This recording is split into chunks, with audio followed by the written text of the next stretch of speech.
Are you looking for a natural way to deal with ants around the home? I live in Mexico and I've noticed ants around the house quite a bit. And it's not because I leave food out all the time, but yeah, I do sometimes.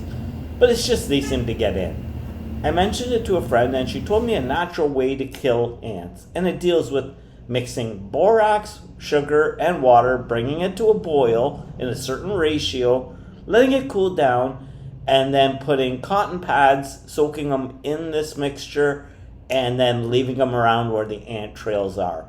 Once that's done, you'll generally find within a day the ants go away and they actually take back this mixture back to their home or hive.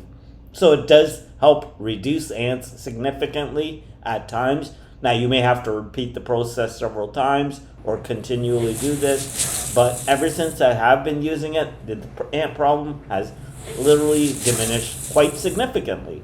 So there you go. It's a natural way to get rid of ants around the house, especially in Mexico. Hope you enjoyed this. Take care and we'll talk soon.